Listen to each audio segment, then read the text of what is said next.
Morning students. Today our topic is elasticity of demand. In this topic we will discuss about the meaning of elasticity of demand as well as the factor which affect the elasticity of demand. Now the question is, what is price elasticity of demand? Price elasticity of demand क्या होती है? Price elasticity का मतलब होता है बेटा, elasticity का मतलब होता है flexibility. Price elasticity of demand refers to the degree of responsiveness of demand of a commodity to a change in its price. Or in simple language, we can say that price elasticity of demand means the proportionate relationship between price and quantity demand. मतलब price के change होने पर हमारी demand में, quantity demand में जो भी change होता है उसके प्रोपोर्शनेट रिलेशन को हम लोग क्या बोलते हैं? Price elasticity of demand. Price elasticity of demand की हमारे पास 5 डिग्रीज होती हैं. The first is perfectly elastic, second is perfectly inelastic, third is relatively elastic, और we can say it's a less than और more than elastic. Next is unitary elastic.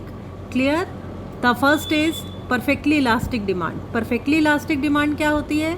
Perfectly elastic demand का मतलब होता है a small change in price lead to infinite change in quantity demand. The demand curve is horizontal line parallel to x axis. मतलब perfectly elastic demand का मतलब होता है price के जरा से चेंज होने पर या प्राइस के कांस्टेंट रहने पर जब डिमांड में अनलिमिटेड चेंज हो जाता है, या तो डिमांड ज़ीरो हो जाती है या डिमांड बहुत ज़्यादा बढ़ जाती है, तो उसको हम बोलते हैं परफेक्टली इलास्टिक डिमांड. जो इसकी शेप होती है वो पैरेलल टू एक्स एक्सिस होती है और इसको हम सिंबलाइज करते हैं ED is equal to infinity. Second आता है perfectly inelastic demand. Inelastic का मतलब होता है कि जब प्राइस के चेंज होने से हमारी डिमांड में किसी तरह का कोई चेंज नहीं होता तो उसको हम बोलते हैं perfectly inelastic demand. Means when change in price of a good doesn't cause any change in the quantity demand, it is called perfectly inelastic demand. Demand curve is straight line parallel to Y axis. जैसे कि graph में दिखाया हुआ है कि आपका जो quantity है वो पैरेलल टू वाई एक्सिस है. मीन्स कि प्राइस में जितना मर्जी चेंज हो, ये ज़्यादातर जो है अप्लाई होता है आपका असेंशियल गुड्स पर जिनके बिना आप सर्वाइव नहीं कर सकते हैं. For example salt, life saving drugs, medicine etcetera. इसको हम सिंबलाइज करते हैं ED is equal to 0. Third आता है unitary elastic demand. Unitary elastic का मतलब होता है जितना परसेंटेज चेंज प्राइस में होता है, यदि उतना ही परसेंटेज चेंज डिमांड में होता है तो दैट्स कॉल्ड यूनिटरी इलास्टिक. इसको हम सिंबलाइज करते हैं ED is equal to 1. It is also known as rectangular hyperbola. इसको हम रेक्टेंगुलर हाइपरबोला भी बोलते हैं यूनिटरी इलास्टिक डिमांड को. नेक्स्ट आता है इलास्टिक और we can say greater then.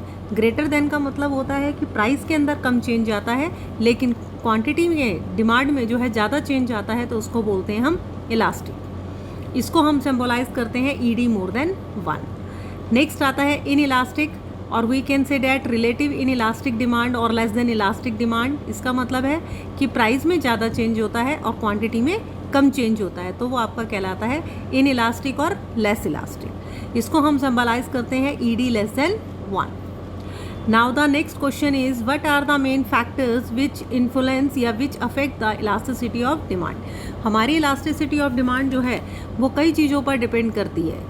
First आता है nature of the commodity. Nature of the commodity, इसमें आपको बेटा पढ़ने से पहले 2 चीज़ें याद रखनी पड़ेंगी. एक है इलास्टिक और दूसरा है इन इलास्टिक. इलास्टिक का मतलब है प्राइस के चेंज होने से यदि डिमांड में चेंज आ रहा है, दैट्स कॉल्ड इलास्टिक.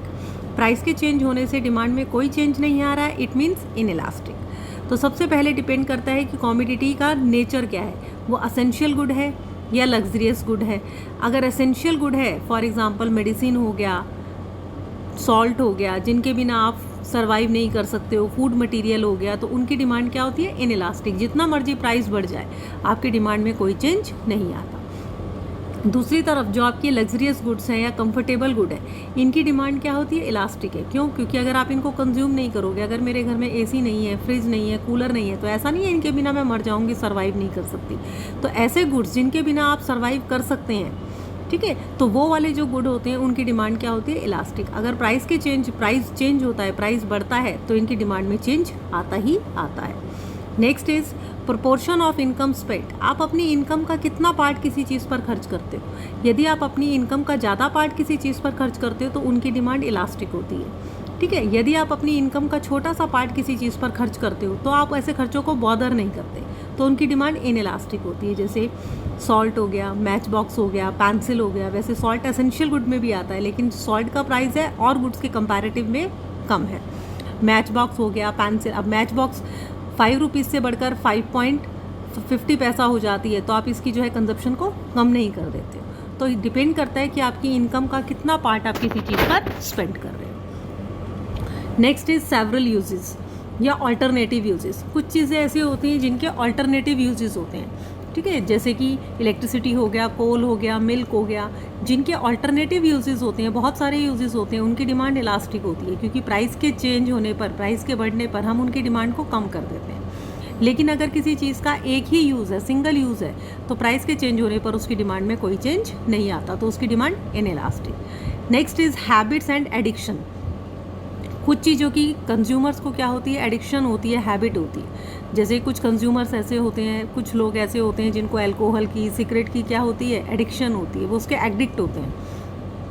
अगर प्राइस जो है आपके इंक्रीज़ हो जाते हैं तो इन लोगों की जो हैबिट की वजह से ये उन कमोडिटीज़ की कंजप्शन को कम नहीं कर पाते हैं। अब ड्रंकर्ड है, उसको ड्रिंक करनी ही करनी है, शराब पीनी ही पीनी है, चाहे उसके प्राइस कितने भी ज़्यादा क्यों ना हो, फिर भी वो उसको कंज्यूम करेगा।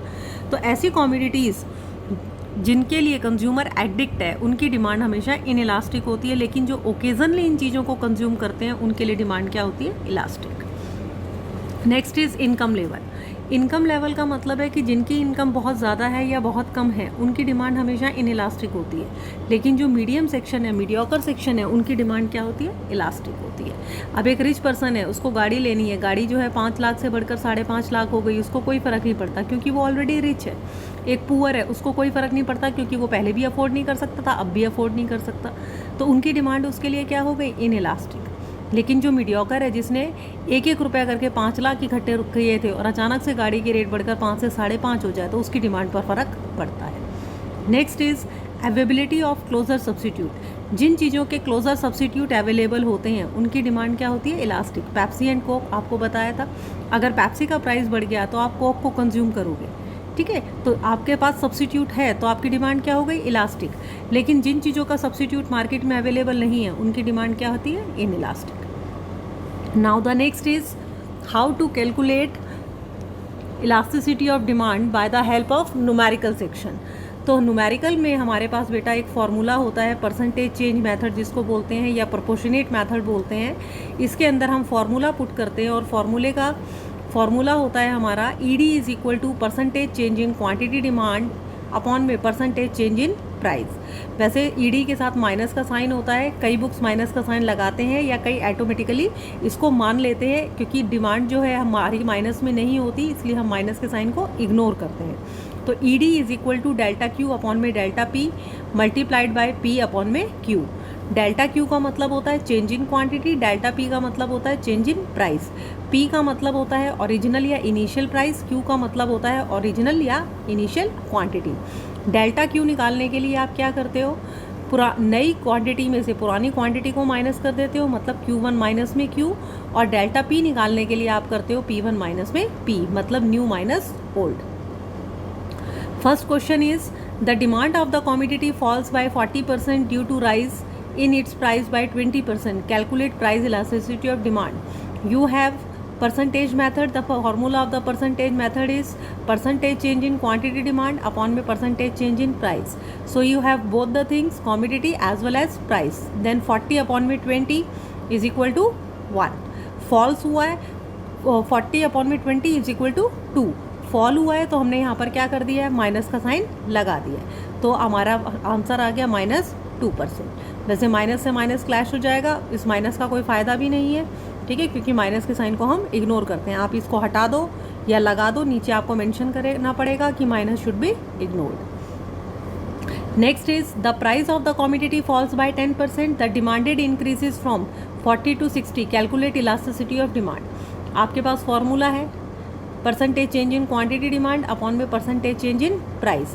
तो आप क्या करिए, सबसे पहले कि परसेंटेज जो है किसकी निकाल लेंगे, प्राइस की आपको दी हुई है, आपको क्वांटिटी की परसेंटेज निकालनी है। तो क्वांटिटी की परसेंटेज निकालने का फॉर्मूला होता है डेल्टा क्यू अपॉन में क्यू इंटू में 100।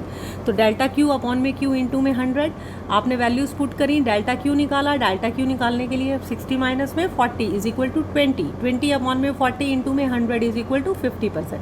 Then put all the values, 50 upon में -10, क्योंकि फॉल हुआ है तो फॉल हुआ है तो हमने माइनस लगा दिया, the answer is -5। Next is when price of the commodity falls by 3% is demanded rises by 9%. Same formula we will put, 9 upon में 3 is equal to 3 3 the 9, तो -3 आ गया.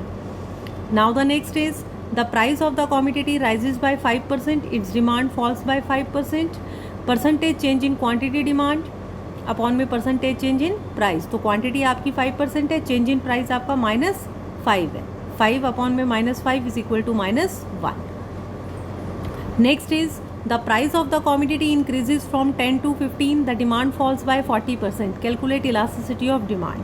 आपके पास क्या दे रखा है, डिमांड दे रखा है. अब सबसे पहले आप क्या करेंगे, प्राइस का परसेंटेज निकाल लेंगे. प्राइस का परसेंटेज निकालने का अगेन सेम फार्मूला जैसे हमने क्वांटिटी निकाला था, डेल्टा पी अपॉन में पी इंटू में 100. तो डेल्टा पी आपका कितना आ गया, 15 minus 10 is equal to 5, 5 upon में 10 इंटू में 100, that's called 50%. तो 40 upon में 50 is equal to 0.8.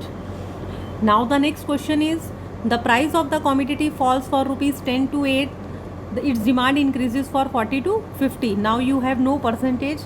आप क्या करेंगे, फॉर्मूला लगाएंगे डेल्टा क्यू अपॉन में डेल्टा पी इंटू में पी अपॉन में क्यू. ईडी के साथ आप माइनस का साइन लगाना चाहें लगा दें, अदरवाइज आप इसको इग्नोर भी कर सकते हैं. डेल्टा क्यू निकालने के लिए आपने क्या किया, 50 में से 40 माइनस किया, क्योंकि मैंने अभी आपको बताया न्यू माइनस ओल्ड. 50 में से आपने 40 माइनस किया, you will get 10. Delta P निकालने के लिए 8 minus 10 is equal to -2.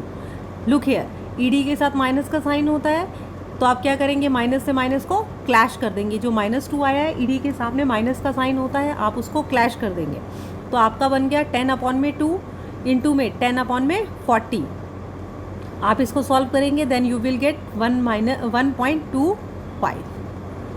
Second is price of the commodity falls from 10 to 6 per unit, its demand increases from 40 to 80 unit. Calculate price elasticity of demand. Again we will put the formula delta Q upon में delta P into में P upon में Q. Delta Q निकालने के लिए same 80 minus 40 is equal to 40. Delta P निकालने के लिए 6 minus में 10 इज इक्वल टू -4. पी आ गया आपका 10, क्यू आ गया आपका 4. Put all the values in the formula, minus से माइनस आप क्लैश कर दीजिए, देन यू विल गेट 2.5 और यू विल गेट -2.5. माइनस का साइन आप इग्नोर करेंगे क्योंकि आपकी डिमांड कभी भी माइनस में नहीं होती. कई बार हमारे बोर्ड में क्वेश्चन पूछ लिया जाता है या जर्नली पूछा जाता है, why we put minus sign here, what is the relation, what is the significance of minus sign. तो सिग्निफिकेंस क्या है बेटा, ईडी के साथ माइनस का साइन हम इसलिए पुट करते हैं because it shows the inverse relationship between price and quantity demand. आपको पता है कि प्राइस अगर बढ़ता है तो डिमांड कम होती है, अगर प्राइस कम होता है तो डिमांड बढ़ती है. So it shows the inverse relationship, otherwise आपकी डिमांड माइनस में नहीं होती.